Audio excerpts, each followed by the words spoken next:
Ang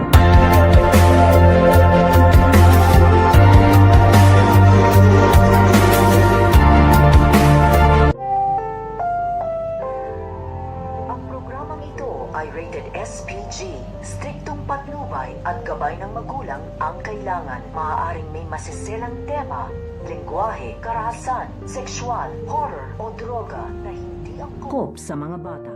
So ito nga si Lilet ay nagpapanggap pa rin ito na siya nga ay mabait at naiintindihan niya na dito ito nga si Carlos. Upang mapakalma nga niya dito ito nga si Carlos, agawa nga ito ng paraan na makatakas nga ito at maiwan na nga ng tuluyan ito nga si Carlos, dahil hindi nga dito umuubra ang kanyang mga plano sa kanyang ginawang pagtakas. Kaya nga ito nga si Lilet ay nung nakuha na nga dito ang loob nito nga ni Carlos at naniwala nga ito dito nga sa kanyang drama, ay dito na nga sasagawa nito nga ni Lilet ang kanyang pangalawang pagkakataon upang makatakas na nga ito ng tuluyan dito nga sa kamay nito nga ni Carlos, dahil inutusan nga nito nga ni Lilet ito nga si Carlos na kuhanin nga dito ito nga daw kanyang bag na nasa sakyan, dahil meron nga daw siya ditong gamot upang mainom nga niya ito, dahil may sakit nga ditong nararamdaman ito nga si Lilet. Pero sa pagpunta nga nito nga ni Carlos dito nga sa kanilang sasakyan, ay dito na nga lalagyan ng gamot nito nga ni Lilet itong ang pagkain ito nga ni Carlos upang makatulog nga ito at tuluyan na nga itong makatakas.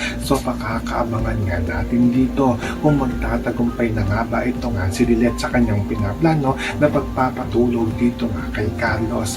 Yan ang ating mga pakakatutukan at pakakaabangan dito nga lang sa Abot Kamay na Pangarap.